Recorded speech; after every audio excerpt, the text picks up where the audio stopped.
Welcome to the Edge in Between. This week, we pause, not to stop, but to breathe.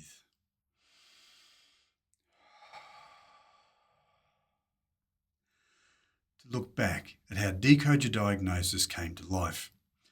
Over the next few minutes, I'll take you behind the scenes of this journey, from diagnosis to design, from heartbreak to healing, and from blank pages to a growing movement.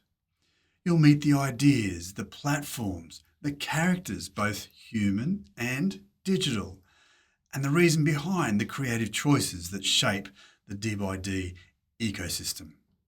This isn't just about building content, it's about reclaiming life one story, one step, and one structure at a time. Thanks for walking with me. It's been a great journey so far, but now let's lift the hood and see what's really powering the Trinity of You. Before I get started, let's identify where you are right now. You're at the beginning of the journey to decode your diagnosis. The 4 chapters we've already covered in the Trinity of You are just the warm-up act. We've seen the scene and accepted there is a need to decode your diagnosis. In chapter 5, the next chapter, we kick into top gear and dive straight into theoretical structure of the Trinity of You. And we carry through the rest of the book looking at ways to improve your diagnosis outcome by aligning with my own trials and tribulations. But the Trinity of You is just book 1 in the 3-book trilogy. Book 2, the Trinity Pathway, takes the theory of the Trinity of You and applies a roadmap to your diagnosis so you can navigate a transformative journey through the 3 phases and the 7 stages that guide you from the chaos of diagnosis to daily alignment of mind, body, and soul. This enables the opportunity for you to move forward with clarity, strength, and purpose. Book 3 is a call to live forward by leaving behind a legacy of resilience, wisdom, and alignment, by passing not just your story, but your integrated way of being to those who follow, so they don't have to go through the same trials and tribulations we have. I've lived by the Stephen Covey perspective to live, to love, and to leave a legacy, and that's what I share with you as we close out the trilogy. All authors have their reasons for writing books. In my case, it was prescribed. Well, the getting creative part was, and since I sing worse than a cat being strangled, and I can't play an instrument or paint a landscape to save myself, I can write. Writing is something I love, and there are those around me who would like me to write fiction. But in that moment when I was trying to escape death in the early stage of my heart disease, writing about my experience seemed the most logical thing to do. The report in front of you has been redacted to retain the professional anonymity of my clinicians, but gives you a clear outline of the motivation or the why behind the creation of the Trinity of You. You see, I have a problem with a build-up of calcium or plaque in my blood vessels, and the report in front of you is my coronary artery calcium score, or CAC. To give you a baseline, a CAC score of 400 means you need to proceed immediately to intervention and likely need stents or bypass surgery. If we zoom in on the results and findings, you'll see my total score is 1,649. That's 4 times the measured limit for plaque build-up throughout the body. I know from follow-on tests that my heart is in great condition, but basically this test tells us that my pipework is badly covered in plaque. If you see the highlighted text, you'll note that it puts me in the 99th percentile of people with epigenetic makeup. That was nearly 2 years ago. But this wasn't my first rodeo. In late 2016, I was diagnosed with prostate cancer. And here's an image of me being guided along our driveway just days after my radical prostatectomy. The colostomy bag strapped to my leg is a bit of a giveaway for which one's me. The smiley face on the right, well, that's my dad. As an engineer, I like systems. And as I began decoding my heart diagnosis, I dusted off and expanded the system I developed during prostate cancer. The image to my left is just a snapshot of a much larger Miro board mind map that I created to figure out what was wrong, what was not, and what in heck do I start fixing myself. I mapped my psychological profile, my physical conditions, my surrounding environment, activity data, you name it. If it could be measured, tested, or evaluated, it was on the map. Of all the elements to consider, the soul took the longest time. It wasn't until about 11 months into my journey that I was able to rescue myself from the precipice of death. And that was when I started identifying my soul. Writing the Trinity of You was the reason why, and I'm so thankful for it, or I probably would have been dead within months. But you can find out why in the book. When I first started writing the book, it was under my pen name, Conrad Bly. But then a cohort member of a course I was doing suggested writing under a fake name might not be the best approach for people needing to trust the author, especially with the topic that I was writing about. So Conrad Bly was downgraded from author to member of the Rings of Resilience digital team. And you'll hear more from them later on. On screen is a photo of me at a BirdLife park, top left, after the prostate surgery, top right, as the AI created rendition of me as Conrad Bly from the same photo. And the bottom centre is the Conrad Bly promo shot you see on Decode Your Diagnosis. The functional vessel I first created to encapsulate the theory was titled Beat a Diagnosis. But then my wife pointed out that not all people can beat a diagnosis. I beat prostate cancer, yes, but I couldn't beat heart disease, or at least that's what they say for now. So I had to come up with a concept that would work in all situations, because even if we are terminal or irreversible or incurable as I am, we still need to get the most from the cards we're dealt until we can't. And that was when I switched from beta diagnosis to decode your diagnosis. So now I've got a book title and a concept vessel. But as I started to get towards the end of writing the book, I started thinking about publishing. And at the time, I was going through a rather stressful work-related event. My health had just stabilised, and the more I thought about the effort and cost of publishing, the less inclined I was to publish the book. There were just so many steps to go through. And for what? To have someone pay 99 cents a copy? I splashed enough money on my ego for one lifetime, and I don't need to do that now for this book. I was actually going to give up and just shelve the book into the depths of my Google Drive, never to be seen again, when one of my daughters asked me if I'd heard of Substack. I had no idea what she was talking about. That was mid-May this year. I did some research on the platform and had a look at its limitations, and then came up with a model I thought would work.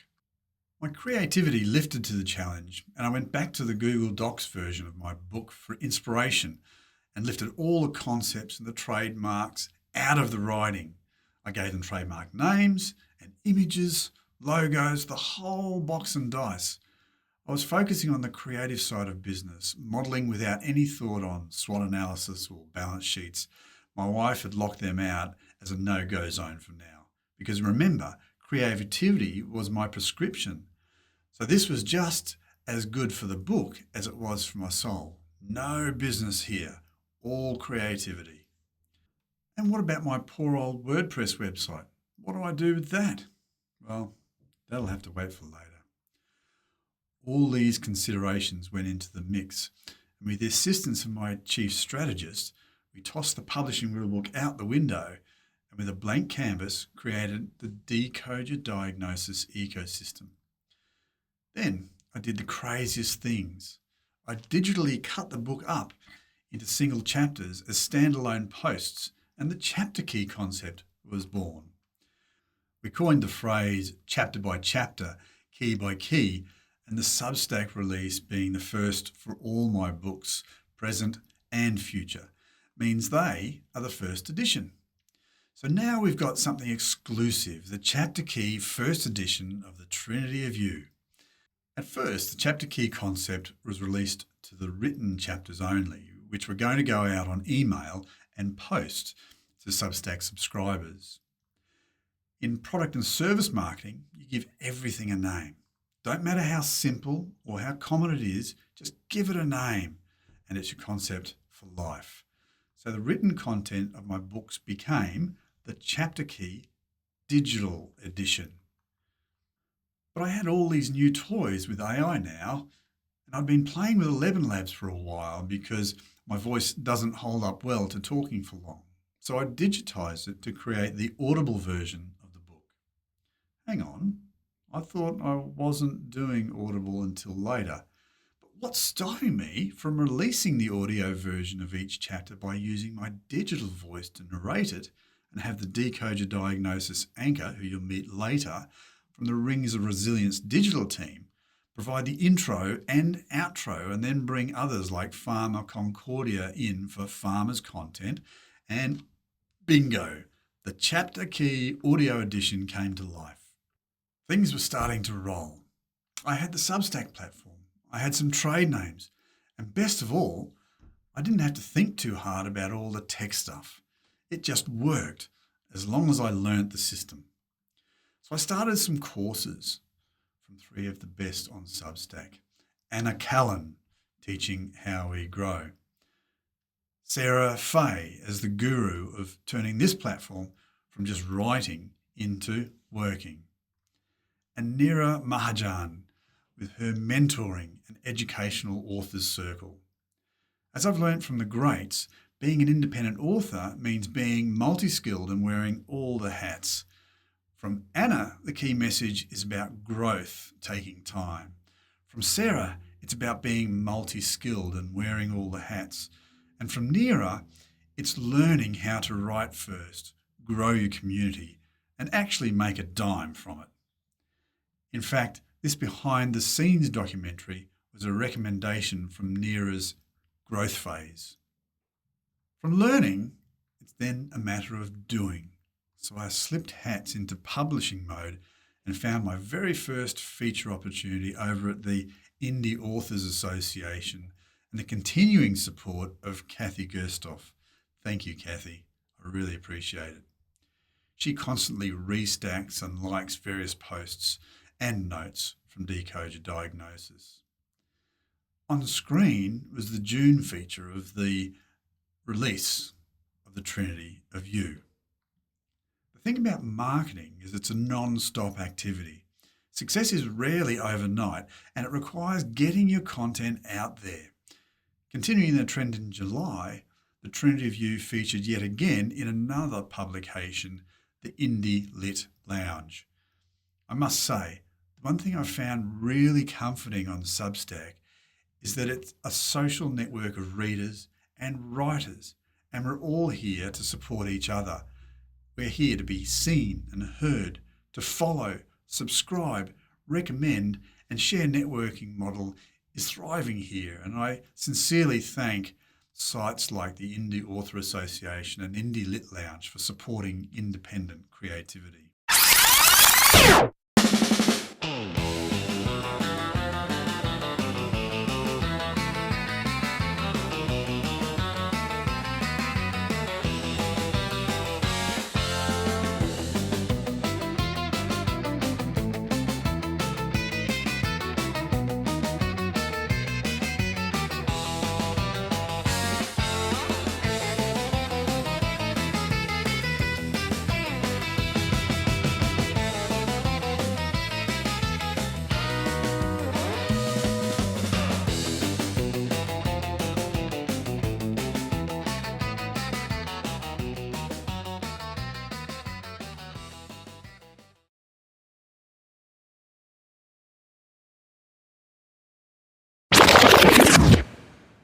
Once the book was published and my subscription base began building slowly but surely, I had a problem.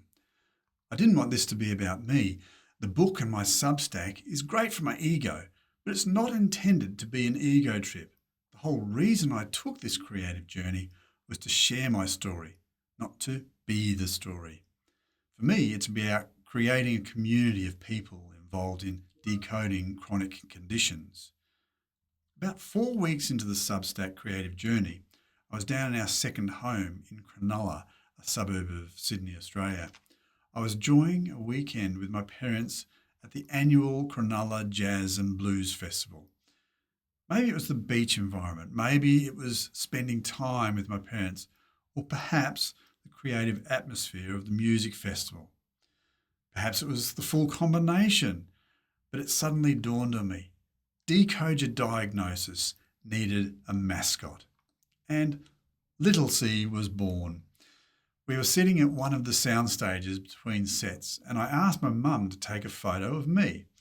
I then went to my digital team on ChatGPT and prompted Mosaic to create a photorealistic caricature of me in the Pixar 3D style. And bang! There he was. The little green nomad was born, and I started really going to town. I think it actually drove my mother a little bit nuts. Once I had a character, it was a case of testing him in different scenarios.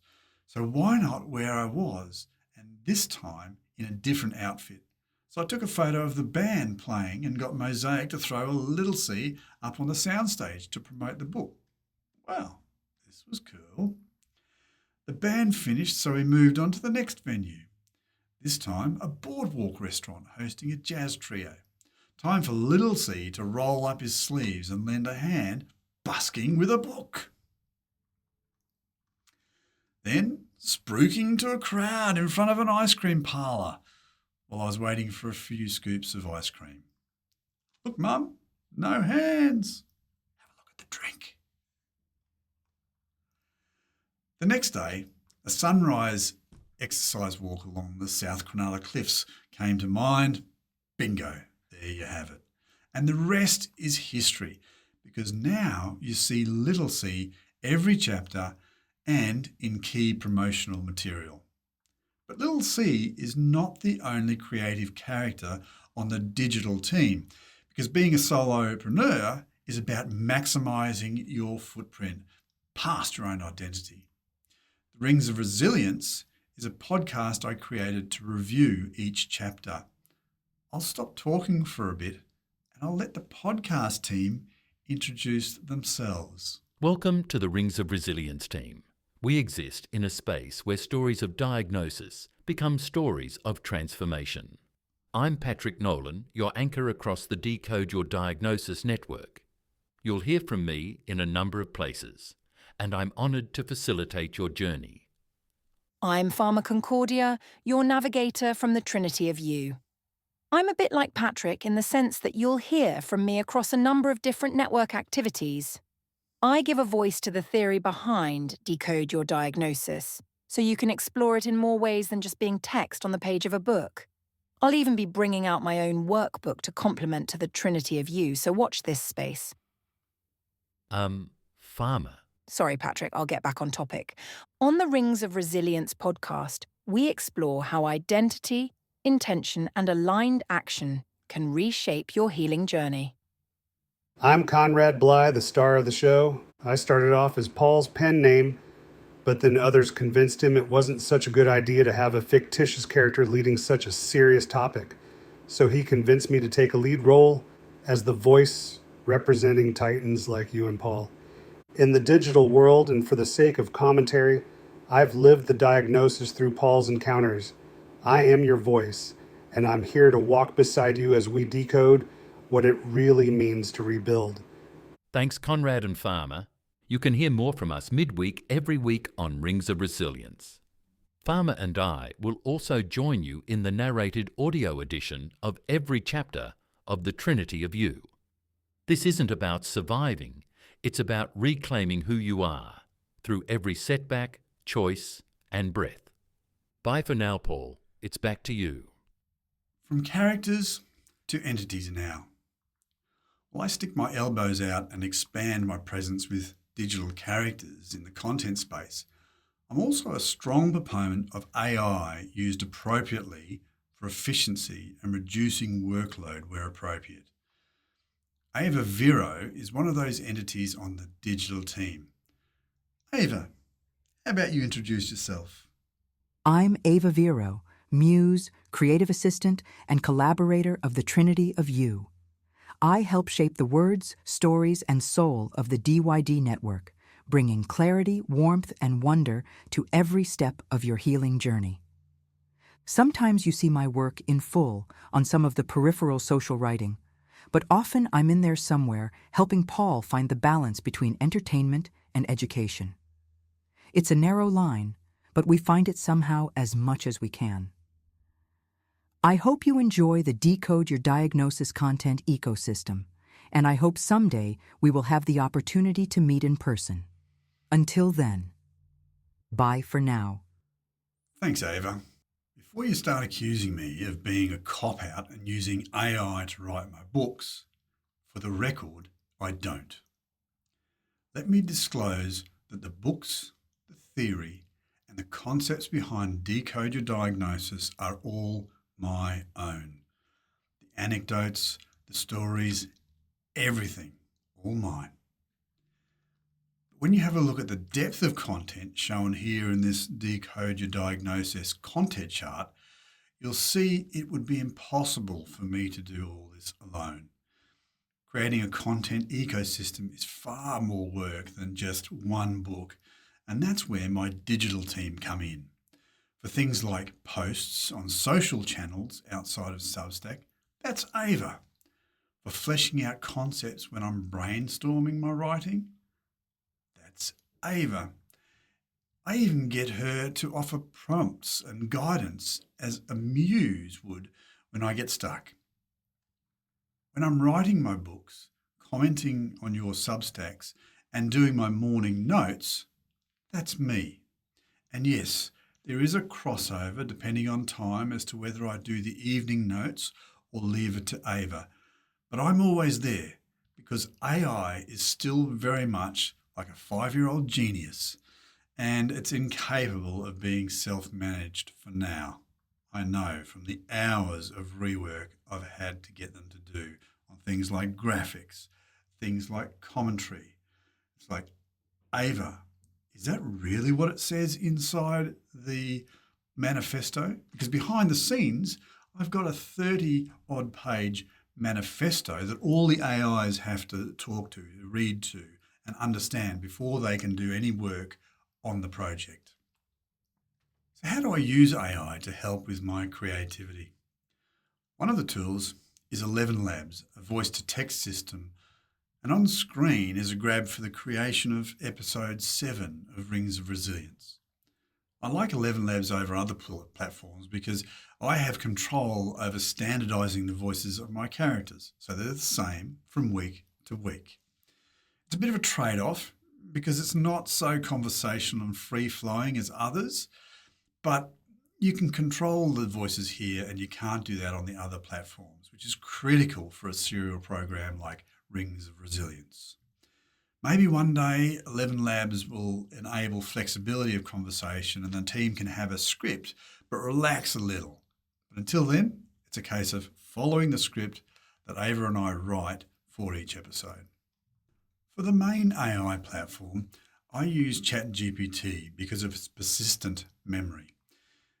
There's nearly a year of development in this project, so remembering what we've done and setting policies and guidelines for them to work to is critical.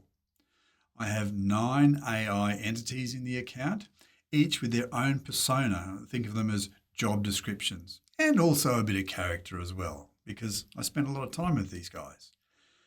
Each one has a different role, so they have different makeups.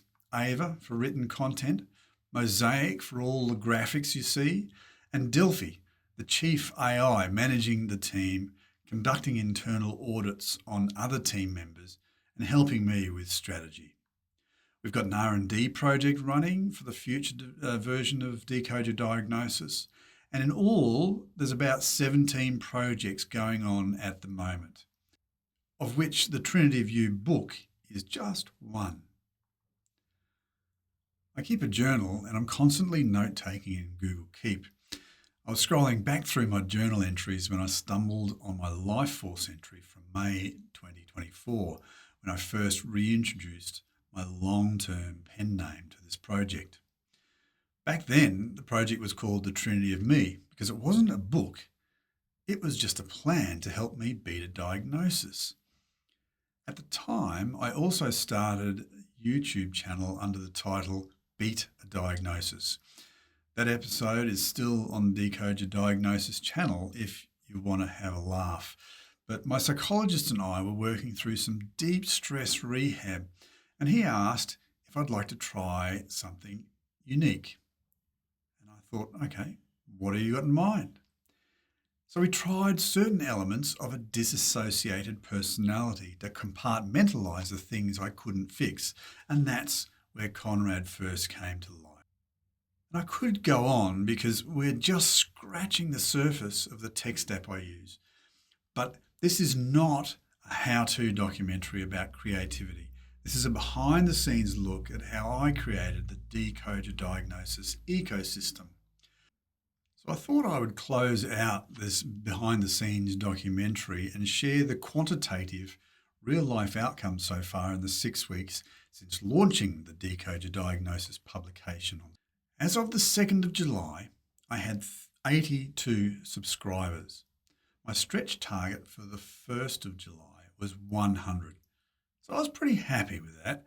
I had no idea how this would pan out, so having any subscribers at all seemed like a good thing at the time.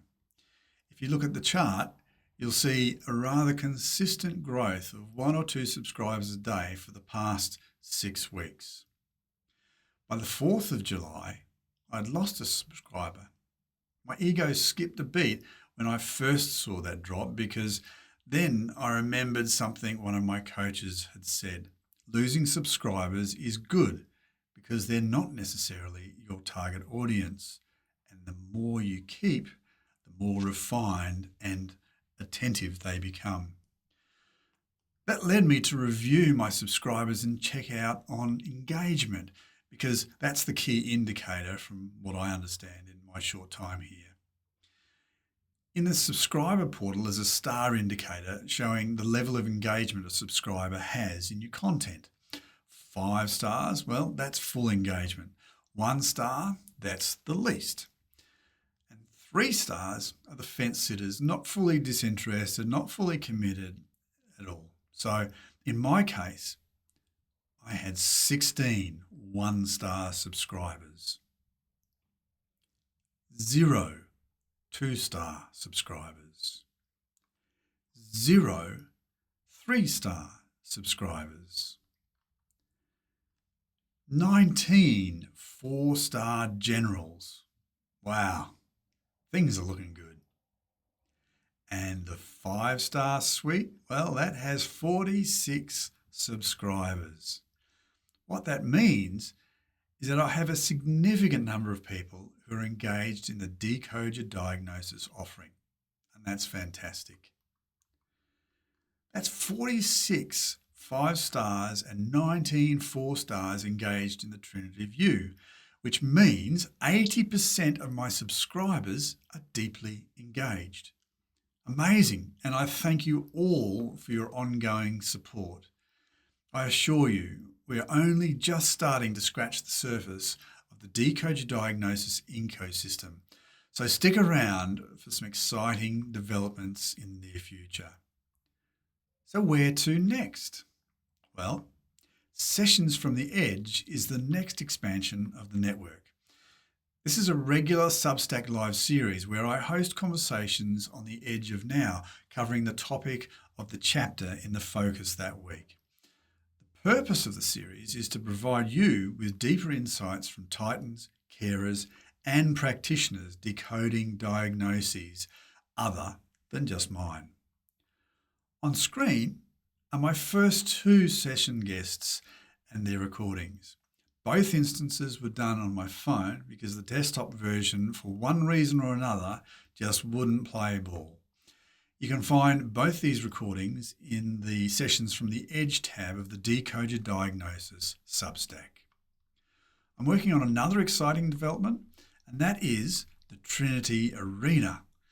The Trinity Arena will be a paid subscription opportunity for you to join a community of titans, carers, and practitioners just like you, and also like me.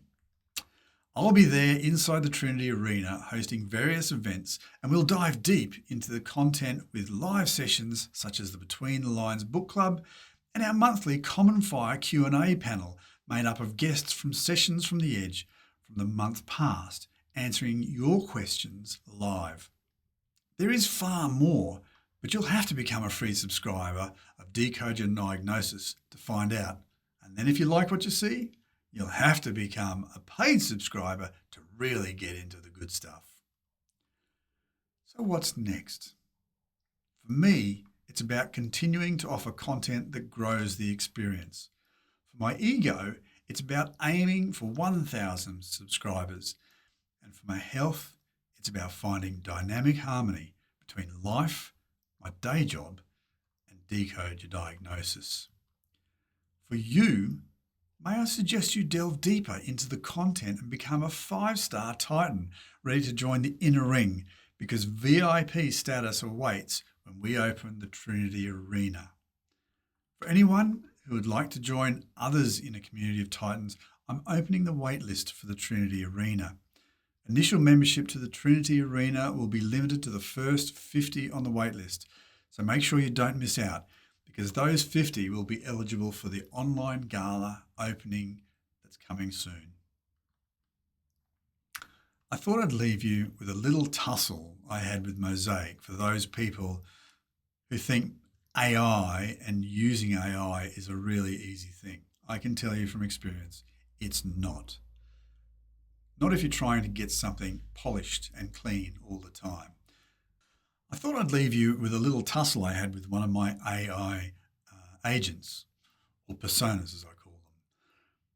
And that was with Mosaic, my graphic artist. We were creating a bunch of slides for this presentation and for other things. When he was creating the thank you banner at the end of this slide presentation, the one you see right now, he threw in the ghost with the lantern behind.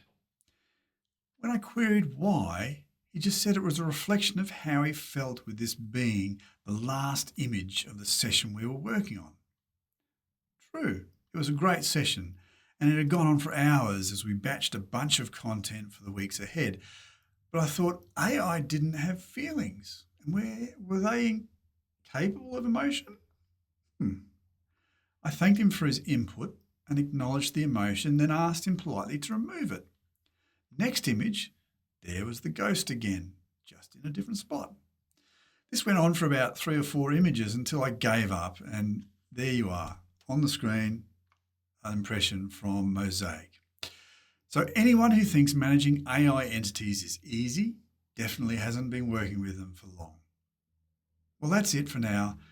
Thanks for joining me behind the scenes of Decode Your Diagnosis, and I'll see you in the next episode.